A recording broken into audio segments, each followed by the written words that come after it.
বন্ধুরা নমস্কার। রাজনৈতিকভাবে প্রায় সর্বশান্ত হয়ে উড়িষ্যার বিজু জনতা দল বা সংক্ষেপে বিজেডি জানিয়ে দিয়েছে তারা আর বিজেপিকে সমর্থন করবে না। তারা লোকসভাতে তো আর সমর্থন করার বা বিরোধিতা করার সুযোগও নেই। রাজ্যসভাতে তাদের যে 8 জন সদস্য আছেন তারা এখন বিজেপির বিরোধিতা করবে, বিজেপির বিরুদ্ধে লড়াই করবে এবং উড়িষ্যার মানুষের স্বার্থে তারা এখন এমন একটা অবস্থান নেবে যেখানে তারা না ইন্ডিয়া জোটের সঙ্গে থাকবে, না তারা এনডিএ জোটের সঙ্গে থাকবে।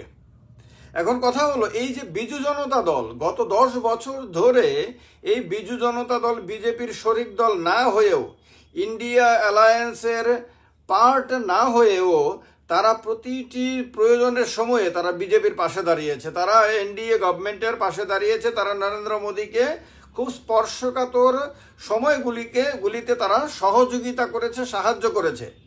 হয়তো তারা ভেবেছিল যে এই সাহায্যের বিনিময়ে বিজেপি তাদের প্রতি উদার থাকবে এবং তাদের রাজ্যে উড়িষ্যাতে নবীন পট্টনায়ককে নিরুপদ্রবে রাজ্য শাসন করতে দেবে এবং এক্ষেত্রে কোনো বাধা বিপত্তি করবে না। কিন্তু বিজেপি যখন বিজেডির সাহায্য নিয়েছে দিল্লিতে, পার্লামেন্টে, রাজ্যসভাতেই হোক আর লোকসভাতেই হোক, তখন এই বন্ধুত্বের সুযোগ নিয়ে উড়িষ্যার মাটিতে ক্রমেই তার সংগঠন বিস্তার করেছে, ক্রমেই বিজেডির কাছ থেকে তার জমি কেড়ে নিয়েছে এবং ধীরে ধীরে এমন একটা অবস্থা করেছে যাতে এবারের নির্বাচনে একদিকে যেমন উড়িষ্যা বিধানসভাতে বিজেডিকে ক্ষমতা থেকে সরিয়ে দিয়েছে বিজেপি, তেমনি লোকসভাতে তাদেরকে জিরোতে নামিয়ে এনেছে। অর্থাৎ বিজেপি অন্য তার সহযোগী দলগুলোর ক্ষেত্রে যা যা করে, মূলত বিজেপির সহযোগিতা নিয়ে অ্যালায়েন্স করে আকালি দল আজকে সর্বশান্ত হয়ে গেছে পাঞ্জাবে। আপনার উদ্ধব ঠাকরের শিবসেনা দু টুকরো হয়ে গেছে। এই যে ওয়াইএসআর কংগ্রেস অন্ধ্রপ্রদেশে, তারাও বিজেপিকে গত 5 বছর ধরে যখন যখন দরকার লেগেছিল বিজেপির বিপদে বিজেপিকে তারা সাহায্য করেছে রাজ্যসভাতে, লোকসভাতে। কিন্তু এবার তারাও প্রায় সর্বশান্ত। এখন তো অন্ধ্রপ্রদেশের প্রাক্তন মুখ্যমন্ত্রী তার তো অফিস বাড়ি পর্যন্ত নতুন সরকার এসে ভেঙে গুড়িয়ে দিয়েছে বুলডোজার দিয়ে। আপনার এই যে টিডিপির চন্দ্রবাবু নাইডু ওয়াইএসআর কংগ্রেসের প্রতিষ্ঠাতার বাড়ি পর্যন্ত, মানে অফিস পর্যন্ত ভেঙে গুড়িয়ে দিয়েছে। তো এই রকমভাবে আঞ্চলিক দলগুলোর মধ্যে সবচেয়ে বেশি ক্ষতিগ্রস্ত হয়েছে এই দুটো দল। এর মধ্যে আপনার ওয়াইএসআর কংগ্রেসের তো তবুও লোকসভাতে 4 জন সদস্য রয়েছে, রাজ্যসভাতেও 4 জন রয়েছে, অর্থাৎ উভয় সভাতেই তাদের দলের প্রতিনিধিত্ব করার মতন কয়েকজন আছে। কিন্তু নবীন পট্টনায়কের বিজেডি লোকসভাতে একেবারে শূন্যে নেমে গেছে। এই অবস্থা থেকে তারা আর কোনোদিন উঠে দাঁড়াতে পারবে কিনা সেটাও গ্যারান্টি দিয়ে বলা যাচ্ছে না, কারণ নবীন পট্টনায়ক যে অসুস্থ, এবার মানে নির্বাচনের প্রচার অভিযানে তার হাত পা কাঁপা দেখে বোঝা গেছে এবং এ নিয়ে তো প্রধানমন্ত্রী পর্যন্ত মন্তব্য করেছেন।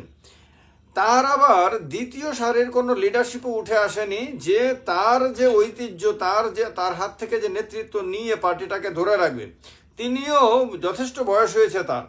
এই অবস্থাতে নবীন পট্টনায়কের পক্ষে আরেকবার রাজ্য চষে বেরিয়ে আপনার পার্টিকে পুনরুজ্জীবিত করা প্রায় অসম্ভব, আর তার শূন্য স্থান পূরণ করার মতনও কোনো নেতা তার দলের মধ্যে নেই। ফলে বিজেডিকে বলা যায় শেষ করে দিয়েছে চিরদিনের মতন, যা শেষ করতে পারেনি উদ্ধব ঠাকরের পার্টিকে। কারণ এই মারাঠা বীর তার পার্টিকে ভেঙে দুটুকরো করার পরেও সে শুধু বালাসাহেব ঠাকরের নাম করে এবং সহানুভূতি সৃষ্টি করে মানুষের মধ্যে প্রবল নেতৃত্বের পরিচয় দিয়ে পার্টিকে আবার এমন এক পজিশনে নিয়ে এসেছেন যে এখন উদ্ধব ঠাকরের যে শিবসেনা সেটা নির্ণায়ক পজিশনে চলে গেছে। আর যে অংশটিকে ভেঙে আলাদা করে বিজেপি তার সঙ্গে এনেছিল, সে পার্টি এখন হতাশায় এবং মানে মানুষের কাছে জনপ্রিয়তাহীন হয়ে একদম ধুঁকছে। তো এই রকম অবস্থাতে অন্যদিকে পাঞ্জাবের মধ্যেও আপনার শিরোমণি আকালি দলের অবস্থা বিজেপি এমন করে দিয়েছে যে এই পার্টিটার পক্ষেও আরেকবার উঠে দাঁড়ানো এবং তার হারানো জায়গা দখল করা প্রায় অসম্ভব। তো আঞ্চলিক দলগুলোর মধ্যে যে দলগুলোই বিভিন্ন সময়ে বিজেপির সহযোগী হয়েছিল, সহযোগিতা করেছিল হয় অ্যালায়েন্স করে অথবা অ্যালায়েন্স না করে বাইরে থেকে, তাদের মধ্যে আপনার ওয়াইএসআর কংগ্রেসও ক্ষতিগ্রস্ত হয়েছে, আপনার শিরোমণি আকালি দলও ক্ষতিগ্রস্ত হয়েছে, শিবসেনা ক্ষতিগ্রস্ত হয়েছে, আর সর্বশেষ সবচেয়ে বড় উদাহরণ হলো আপনার এই যে বিজু জনতা দল। আজকে তাদের পার্লামেন্টারি কমিটির বৈঠক ছিল, সেই বৈঠকে তাদের দলের সুপ্রিমো নবীন পট্টনায়ক বলে দিয়েছেন যে এখন আর বিজেপিকে কোনোভাবে সহযোগিতা করা যাবে না, এখন বিজেপির বিরোধিতা করতে হবে, রাজ্যসভার মধ্যে উড়িষ্যার জনতার পক্ষে কথা বলতে হবে। এই মনোভাবটা তিনি গত 10 বছরে যদি দেখাতেন তাহলে তার পার্টির যে লিডারশিপ তৈরি হতো এবং তার পার্টির যে একটা দৃঢ় ভূমিকা মানুষ দেখতে পেত, সেটা তার পার্টিকে ধরে রাখার ক্ষেত্রে সহায়ক হতে পারত। কিন্তু এটা না করে তিনি এমন এক মানে অদ্ভুত একটা স্ট্যান্ড নিয়েছিলেন, না এইদিকে না ওইদিকে, না বিরোধী না শাসক।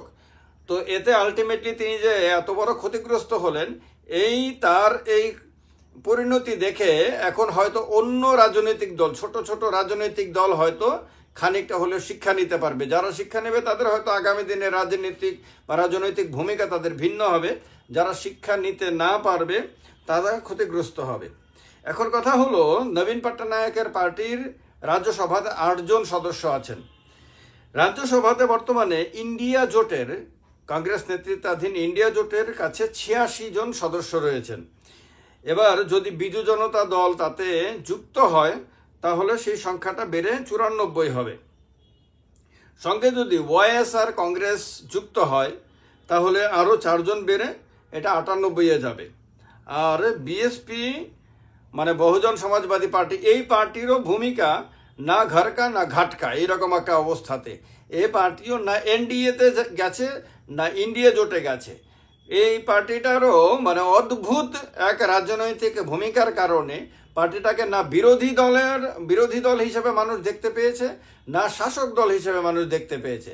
ফলে দলের যে কর্মী সমর্থকরা ছিল তারা অন্য দলগুলোর মধ্যে চলে গেছে এবং বেশিরভাগ এবারে সমাজবাদী পার্টির পেছনে গিয়ে দাঁড়িয়ে গেছে। অর্থাৎ তারা চেয়েছিল যে উত্তরপ্রদেশে একটা নতুন রাজনৈতিক অবস্থা তৈরি হোক, আর সেটা করার ক্ষেত্রে সমাজবাদী পার্টি মানুষকে প্রতিশ্রুতি দিয়েছে, তারা সেই ভূমিকা মানে পালন করেছে এবং নেতৃত্ব দিয়েছে। তো সেই যে দলিত শ্রেণীর মানুষগুলো যারা তাদের দলের ভূমিকায় অসন্তুষ্ট ছিল, তাদের দলের সর্বময় নেত্রী মায়াবতীর ভূমিকায় অসন্তুষ্ট ছিল, তারা চলে গেছে অখিলেশ যাদবের নেতৃত্বে সমাজবাদী পার্টির পতাকা তলে, এবং যার ফলে এই পার্টিও ক্ষতিগ্রস্ত হয়েছে। বিএসপিও এইবারে লোকসভা নির্বাচনে চরম ক্ষতির শিকার হয়েছে সে গতবারের নির্বাচনের তুলনায়।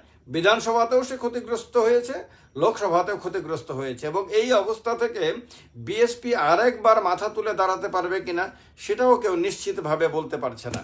তো ভারতবর্ষের এবারের নির্বাচনে বেশ লক্ষণীয়, যারা রাজনীতির ছাত্র, যারা রাজনীতি চর্চা করেন, যারা রাজনীতিটাকে খুব ভালো করে বোঝার চেষ্টা করেন, তাদের জন্য এগুলি শিক্ষণীয়, লক্ষ্য করার মতন বিষয়। এবং যারা ছোট ছোট রাজনৈতিক দল চালান, প্রাইভেট লিমিটেড কোম্পানির মতন, তাদের জন্যও এবারের নির্বাচন থেকে অনেক কিছু শেখার রয়েছে। যে কে কতটুকু শিখতে পারবে এটা তার উপরে নির্ভর করে, কিন্তু যে এটা থেকে শিখতে পারবে এবং শিক্ষা নিয়ে নিজেকে শুধরাতে পারবে তারা হয়তো আগামী দিনে টিকে যাবে। যারা শিখতে পারবে না তারা হয়তো রাজনৈতিক অস্তিত্ব টিকিয়ে রাখার জন্য আগামী দিনে লড়াই করবেন। এক্ষেত্রে আপনাদের মতামত থাকলে অবশ্যই কমেন্ট বক্সে কমেন্ট করে জানাবেন। ভালো লাগলে ভিডিওটি লাইক এবং শেয়ার করতে অবশ্যই ভুলবেন না। নমস্কার সবাইকে, জয় হিন্দ।